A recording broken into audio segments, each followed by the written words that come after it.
All right. Good morning, everyone. Thank you for joining us for our Mount Juliet Chamber Coffee with a Candidate program. Excited to have with us this morning Preston George. He is seeking the position of board member for the Wilson County Board of Education, Zone Number 4. And we're here to get to know Preston a little bit and have him share his hopes and dreams for Zone 4. Good morning, Preston. Good morning and happy first day of early voting. That's right. I hope people exercise their responsibility and go out and cast their vote. So it's good to have you with us this morning.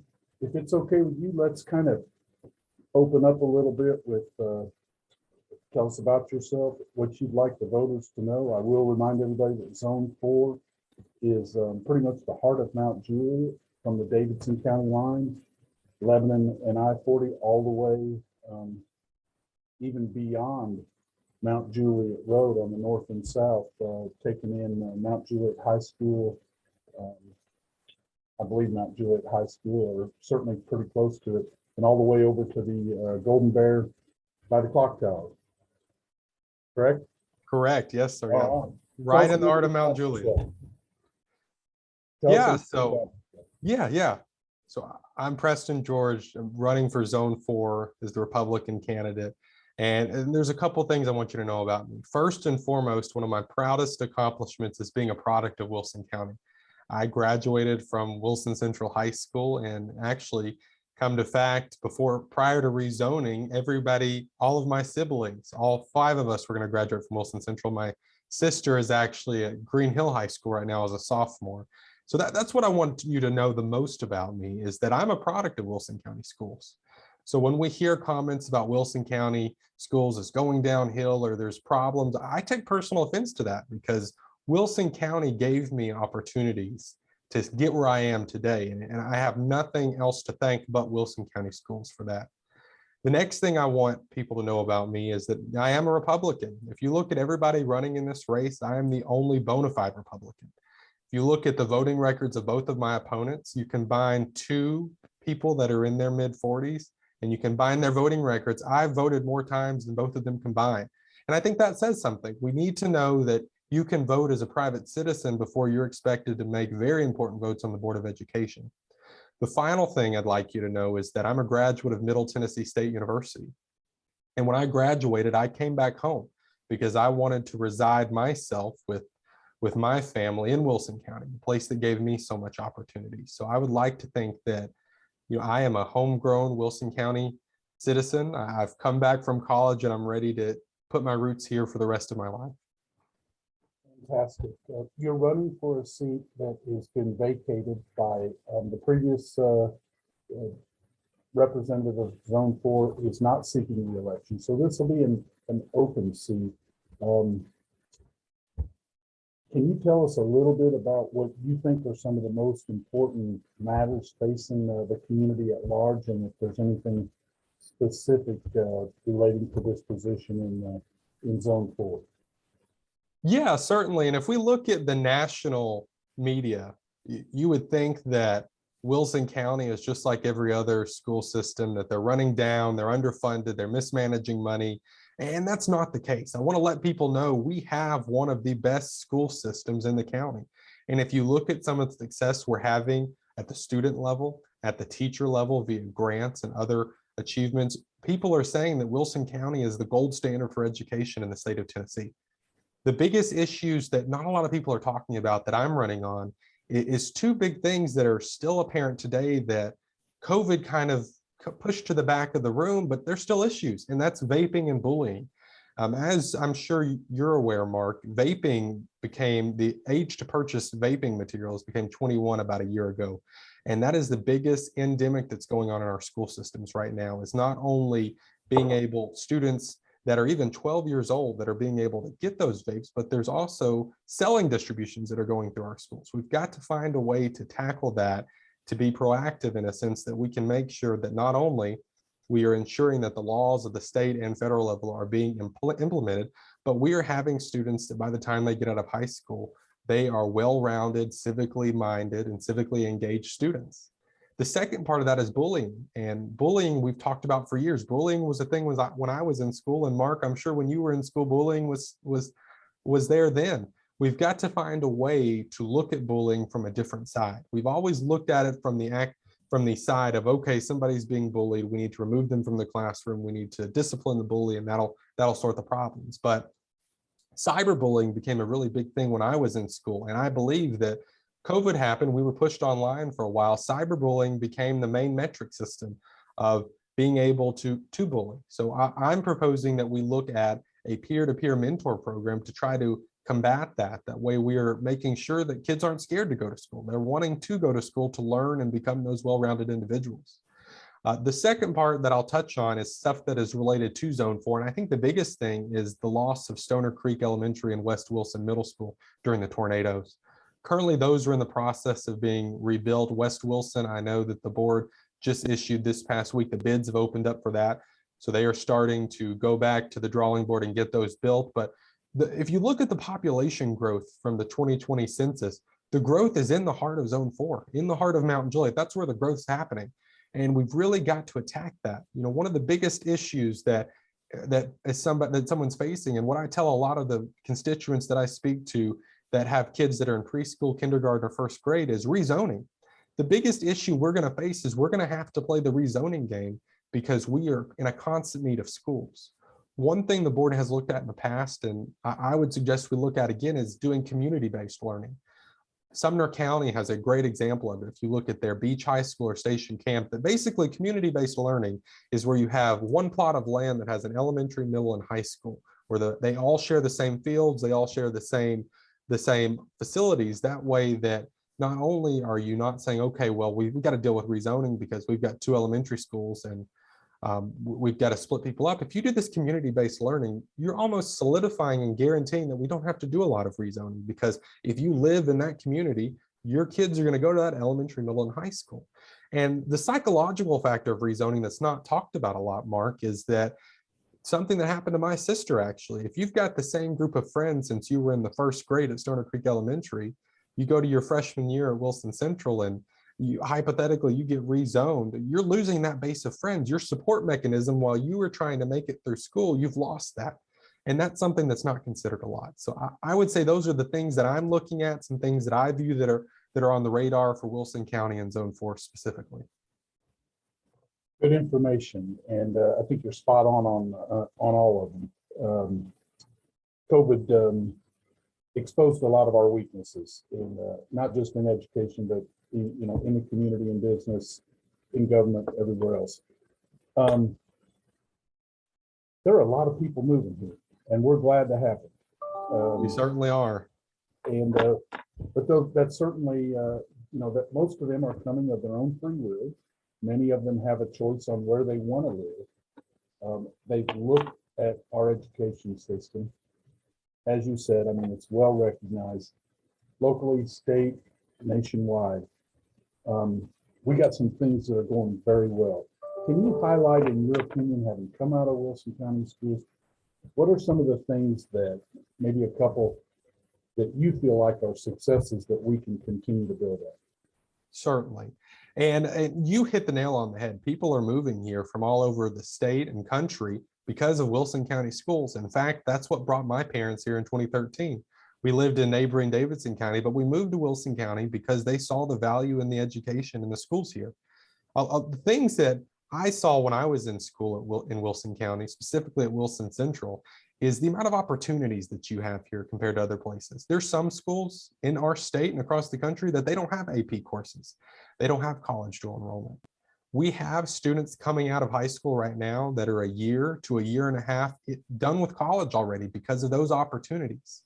Now moving to the other side, because there are students that aren't college ready, and I think we need to recognize that. They don't need to go to college. They want to go right into a career path or technical school. And that's where the beauty of career technical education comes in. I am no stranger to FFA. I was a 4-year student member. I also was in DECA, which was for business leaders.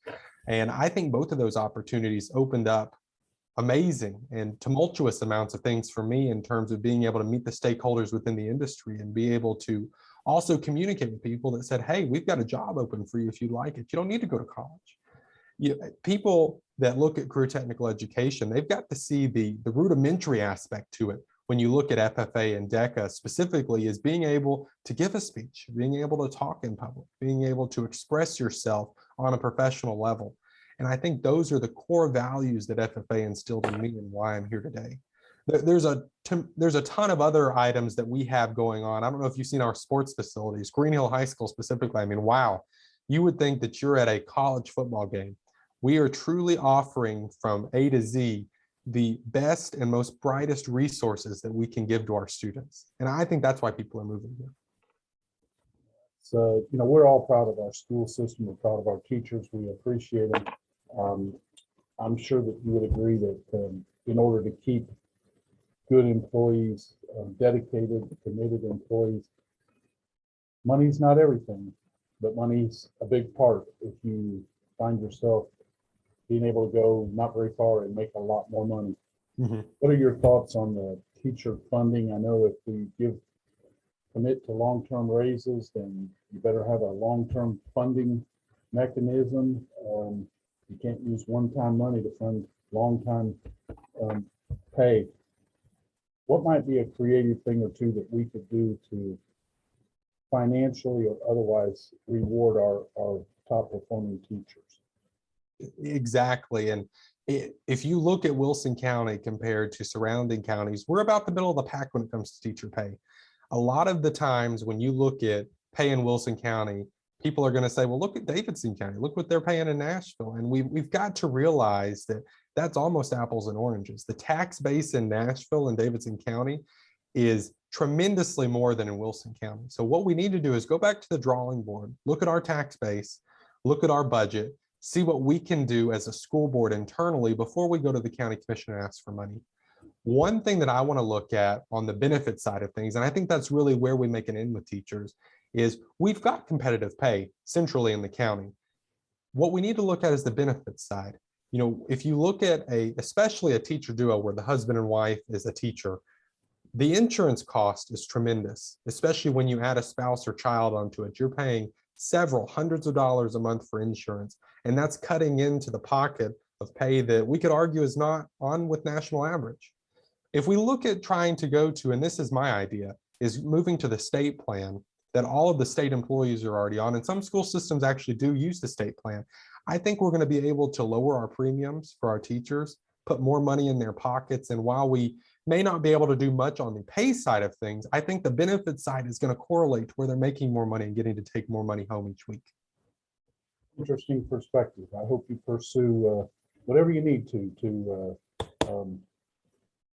make sure we keep our good teachers. Won't ask you the typical first 100 days, but acclimation to the new position. What do you imagine your first few months will be like? What are you looking most forward to? What experience would you have that might help that? And what do you think will be the challenges of facing you, say, over the course of the summer? Mm-hmm. And what occurs is in September after the August general election, that's when I'll be sworn in. And from there, most people need to get acclimated to see, okay, this is what actually happens behind the scenes of a school board, because there's a lot that happens between their work, behind the scenes between their work session and their school board meeting. Lots of phone calls, emails, conferencing, and discussions take place. I've been a part of the student school board when I was in high school. So I was able to represent Wilson Central High School, work closely with the school board on a couple projects that were facing Wilson Central at the time. So I've got that insider knowledge, if you'd say, of how the school board works. And I know that the work commitments and the time commitments that take. So really, I'm looking to hit the ground running, honestly. I'm looking at trying to build up the peer-to-peer mentorship program for bullying, try to tackle our vaping, because one thing I didn't talk about earlier is this is also inundating our juvenile court system. I don't know if you know this, Mark, but every time a student is caught with a vape, the SRO has to write them a slip to be able to go through the judicial court system, because it's breaking the law. So not only are we seeing this inundated at the school level discipline-wise, we're also inundating the juvenile court system. And I think that's where the school board, our local DA, and our state legislature come hand in hand and play a part in trying to figure out what is the most common sense policy that we can be in compliance with state and federal law, but at the same time, make sure that our disciplinary system in the juvenile court area arena and in the school arena are not being inundated. I'd like to ask you just one quick question, and this is, Yeah. I may be the only one that even thinks to ask this or whatever, but for someone who's never actually even touched a vape thing or doesn't know anybody that does it, I don't think it's too much of a stretch to say that peer pressure taken too far can lead to bullying. Oh, 100%. What do kids that age do the vaping because of peer pressure, or do they just love the product, love the way it makes them feel? What makes a student turn to that, really? And I can't say for certain, Mark, I'll tell you, I've never done vaping. Vaping was not around when I was in school. And I know that kind of dates my age, but I think the biggest concern is if you look at everything, if you look in the 80s and 90s when smoking really became a trend on high school campuses, vaping is the new smoking. If you look at when I was in elementary school, I don't know if you ever remembered hearing of silly bands. Silly bands was a big thing when I was in school. Now, those are apples and oranges when you compare that to vaping, but I think it boils down to the fact that some students think that they won't be bullied. Some students think that they'll have more friends, that they'll be popular if they partake in this. I really don't think, and I'll admit there's probably a small portion that does it because they enjoy the product. But I think for the vast majority, people are trying to fit in. Being in that middle school and high school age, there's a lot of life changes that occur. You're growing older, you're getting to the point where you're about to be on your own. And these students have a lot of stress on their plate. And I think that they are trying to just find whatever mechanism they can to fit in, to get in the middle of the pack, to try to be popular, and to try to make it through high school. So I would certainly agree. I think peer pressure plays a big role in it. Interesting feedback, but I think we've come to about the end of our time. If we could, I'd like to wrap up and just ask you to share one more time why you feel you are the best candidate for this position. Be sure to thank the folks that helped get you where you're at and that helped get you where you're going. And you might even close with asking for their vote if you're so inclined. I want to remind people one simple thing is that I'm a product of Wilson County Schools. I've been in the same classrooms, the same desks, the same cafeterias and gyms that your children are in. I went to West Wilson Middle School and then Wilson Central. So I know how hardworking our teachers are. I know how special our school district is.